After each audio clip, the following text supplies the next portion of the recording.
Welcome back to our channel for another deep dive into the dramatic world of Los Angeles fashion. Today is a beautiful day to unpack the latest corporate tremors shaking the very foundation of Forster Creations. Grab your favorite beverage, settle in, and let us explore the shifting allegiances, the shocking betrayals, and the profound character transformations that are about to redefine everything we know about this iconic dynasty. The gleaming glass walls and polished marble corridors of Forster Creations have long stood as a monument to high fashion, artistic brilliance, and enduring family legacy. For decades, the building has housed the soaring triumphs and the devastating heartbreaks of the Forster and Logan families. Yet, beneath the veneer of haute couture and glamorous runway shows, a dark and relentless undercurrent of corporate warfare has always pulsed. Today, that undercurrent has erupted into a full-blown tsunami, threatening to wash away the established hierarchy and crown a new, unexpectedly ruthless queen of the boardroom. The landscape of power is shifting, and the catalyst for this monumental upheaval is not a seasoned corporate raider or a bitter rival from a competing fashion house, but rather the very woman who was once considered the moral compass of the entire Logan family. Hope Logan Spencer has spent the majority of her adult life attempting to navigate the treacherous waters of the fashion industry with grace, forgiveness, and an unwavering commitment to her principles.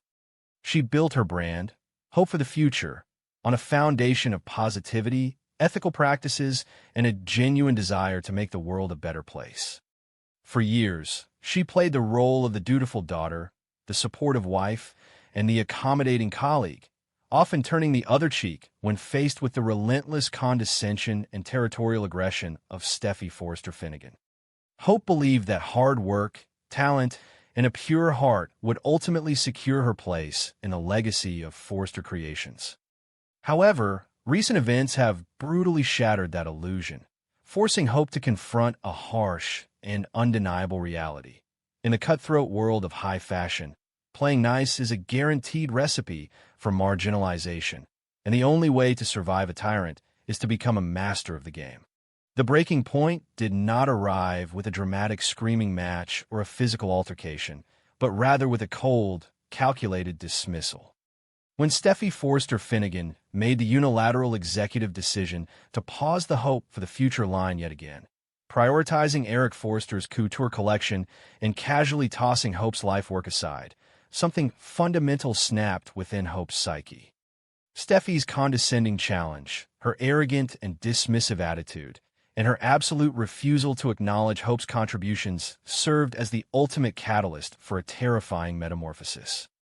Hope realized that as long as Steffy held the reins of power as co-CEO, the Hope for the Future brand, and Hope herself, would forever be treated as an expendable afterthought. The realization was profound, devastating, and ultimately liberating.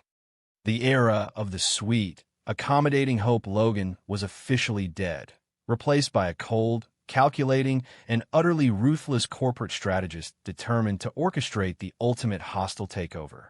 Hope understood that she could not wage this war alone, nor could she rely on sheer talent to reclaim her stolen dignity. She needed to fundamentally alter the power structure of the company, and that meant installing her mother, Brooke Logan Forster, in the co-CEO chair.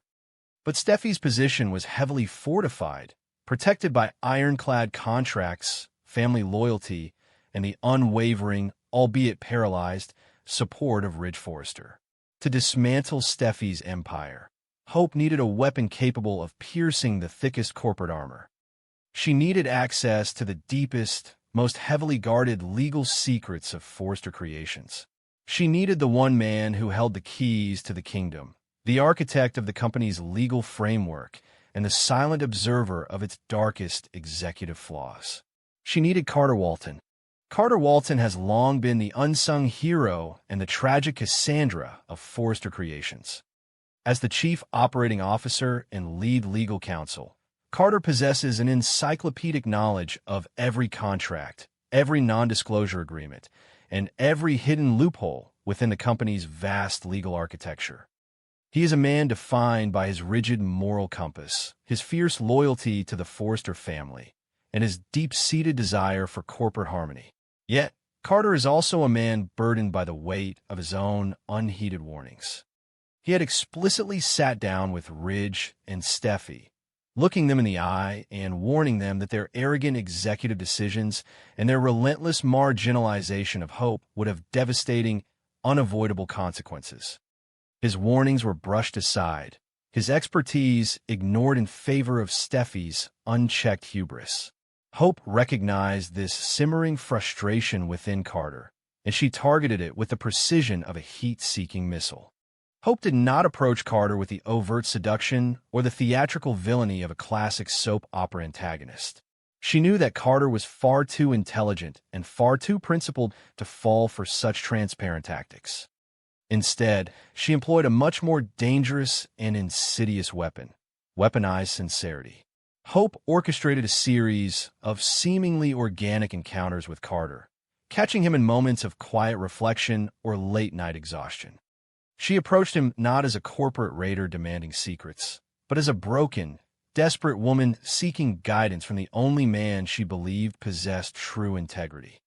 She poured her heart out to him, detailing the agonizing pain of watching her life's work be systematically dismantled by Steffy's vindictive agenda. She painted a vivid, emotional picture of a company losing its soul, veering away from the inclusive, forward-thinking vision that Carter himself had always championed. Through a masterclass in psychological manipulation, Hope slowly and systematically began to twist Carter's inherent empathy into a weapon against his own employers. She reminded him of his historical ties to the Logan family, the warmth and acceptance he had always found in their orbit, subtly contrasting it with the cold, dictatorial environment Steffy had cultivated at Forrester Creations. Hope framed her mother's potential ascension to the co-CEO position not as a hostile power grab, but as a desperately needed rescue mission to restore balance, fairness, and artistic integrity to a company that had lost its way. She preyed on Carter's own professional dissatisfaction, validating his ignored warnings and making him feel seen, respected, and crucial to the survival of the legacy he had worked so hard to protect. The atmospheric tension in the Forrester offices during these late-night strategy sessions was thick enough to cut with a knife. The soft glow of the city lights, illuminating the executive suites, provided the perfect backdrop for Hope's quiet, relentless pressure. She slowly guided the conversation toward the legal logistics of corporate leadership, gently probing Carter about the specifics of executive contracts. She did not ask him to break the law. She merely asked him to look for a path, a legal avenue, a hidden clause that could level the playing field and hold Steffy accountable for her destructive leadership. Carter, torn between his deep-rooted loyalty to Ridge Forrester and his growing conviction that Hope was fundamentally right about the toxic direction of the company, found himself standing at the edge of a profound moral precipice. The internal war raging within Carter Walton was a tragedy of epic proportions. On one hand, Ridge was his closest friend, the man who had officiated his weddings and stood by him through his darkest personal hours. Betraying the Forrester family felt like a violation of his core identity. On the other hand, Carter was a fiduciary of the company, legally and ethically bound to ensure its long-term survival. He watched Steffy alienate top talent, shelve profitable lines, and rule through intimidation rather than inspiration. Hope's tearful, sincere pleas resonated with the very real fears Carter harbored about the company's future. Driven by a misguided sense of righteous justice and deeply manipulated by Hope's carefully constructed vulnerability, Carter finally crossed the Rubicon. He logged into the highly secure, encrypted servers of Forrester Creations and began to dissect the fine print of Steffy Forrester Finnegan's co-CEO contract. What Carter found in the depths of those confidential legal archives was the corporate equivalent of a loaded gun. Buried beneath layers of complex legal jargon, performance metrics, and executive protections was a highly specific, easily overlooked loophole regarding executive overreach and the unilateral suppression of profitable subsidiary brands without full board approval. It was a clause designed years ago to prevent a single executive from tanking a division out of personal spite, a clause that Steffy, in her arrogant haste to sideline hope for the future, had blatantly violated. Carter stared at the glowing computer screen, the realization washing over him like a bucket of ice water. He held the exact legal mechanism required to strip Steffy of her absolute authority and potentially force a vote of no confidence that could unseat her entirely. When Carter hesitantly revealed this discovery to Hope, the mask of the desperate, vulnerable victim slipped for just a fraction of a second, revealing the cold, calculating predator beneath. Hope's eyes, usually pools of warm, empathetic blue, hardened into chips of pure ice. She absorbed the legal jargon with terrifying speed, instantly calculating the devastating impact this document would have on Steffy's reign. Carter, suddenly realizing the magnitude of what he had just unleashed, attempted to pull back. He urged caution, suggesting they use the information privately to negotiate a better position for Hope and Brooke rather than detonating a nuclear bomb in the middle of the company. He pleaded with Hope to remember the collateral damage, the family fracture, and the potential destruction of his own career if his breach of confidentiality was discovered. But Hope Logan Spencer was no longer interested in negotiations, compromises, or private settlements. She was interested in total, absolute victory. She recognized that as long as Steffy held the title, the threat would always remain. The loophole was not a bargaining chip. It was an executioner's axe, and Hope was fully prepared to swing it, showing a level of ruthlessness that would have made even the most hardened corporate raider shudder. Hope bypassed Carter's hesitation entirely. She did not wait for his permission, nor did she care about the catastrophic consequences for his professional life.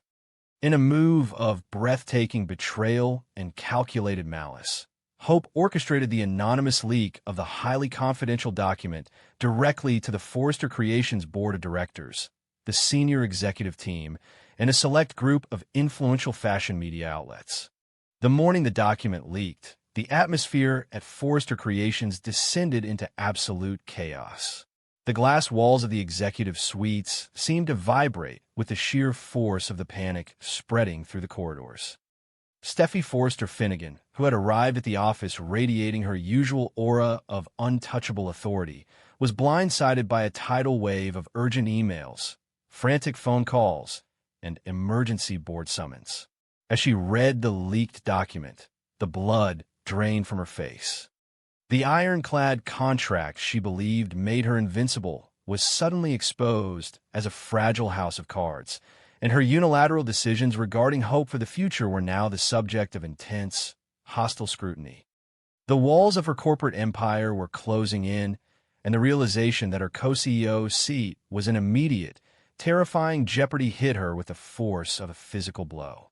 Steffy's initial reaction was a volcanic eruption of fury, directed squarely at Brooke Logan Forrester, whom she naturally assumed was the architect of this assassination attempt. But as the dust began to settle and the brilliant, surgical precision of the leak became apparent, a chilling realization began to dawn on the Forrester executives. This was not the blunt, emotional warfare typical of Brooke. This was a calculated, strategic masterstroke executed by someone who knew exactly where to strike and how to leave absolutely no fingerprints.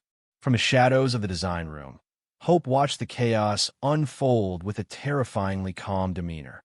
Her hands were entirely clean, her alibi flawless, yet she had successfully orchestrated the potential downfall of her greatest rival. She had sacrificed Carter Walton's peace of mind, compromised his ethical standing, and thrown the entire company into a state of civil war, all without shedding a single tear of remorse. It was in this moment of devastating clarity that Hope's true nature was finally exposed. She had evolved from the perpetual victim into a mastermind of unparalleled ruthlessness. She was willing to burn down the entire forest to ensure her single tree survived. The collateral damage of her actions, the potential destruction of Carter's career, the agonizing dilemma forced upon Ridge, The fracturing of the Forrester family meant absolutely nothing to her compared to the intoxicating rush of absolute power. Hope had learned the ultimate lesson of Forrester creations. The throne does not belong to the most talented designer or the most virtuous soul. It belongs to the person willing to spill the most blood to claim it. She had become a far more dangerous and sophisticated adversary than her mother had ever been, wielding her perceived innocence as the ultimate camouflage for her dark, Machiavellian ambitions. While the executives scrambled to contain the fallout and Steffi fought desperately to hold on to her crumbling kingdom, there was one silent observer who watched Hope's transformation with a mounting sense of profound existential horror. Liam Spencer had been the one to encourage Hope to leave Forrester Creations. He had begged her to walk away from the toxicity, to bring her talents to the newly ascendant Logan brand, and to free herself from Steffi's relentless psychological abuse. He thought he was saving his wife from a toxic environment. He never anticipated that instead of fleeing the darkness, Hope would choose to embrace it, internalize it, and weaponize it. As Liam pieced together the timeline of events, the late-night meetings with Carter, the sudden, miraculous discovery of the legal loophole, the perfectly timed leak of the confidential document, a cold dread settled in the pit of his stomach. He watched Hope navigate the aftermath of the leak, observing the terrifying lack of empathy in her eyes and the subtle, triumphant smirk playing on her lips as she watched Steffi spiral into panic. This was not the woman he had married. This was not the champion of ethical fashion and moral purity. The woman standing before him, calmly surveying the corporate carnage she had orchestrated, was a stranger. She was a cold, calculating predator who had manipulated a good man into betraying his core principles, all to secure a crown she believed she was owed. Liam's internal conflict reached an agonizing crescendo. He was the son of Bill Spencer, a man who had built an empire on ruthless tactics and corporate sabotage. Liam had spent his entire life trying to distance himself from his father's legacy, choosing instead to align himself with Hope's vision of a kinder, more ethical world.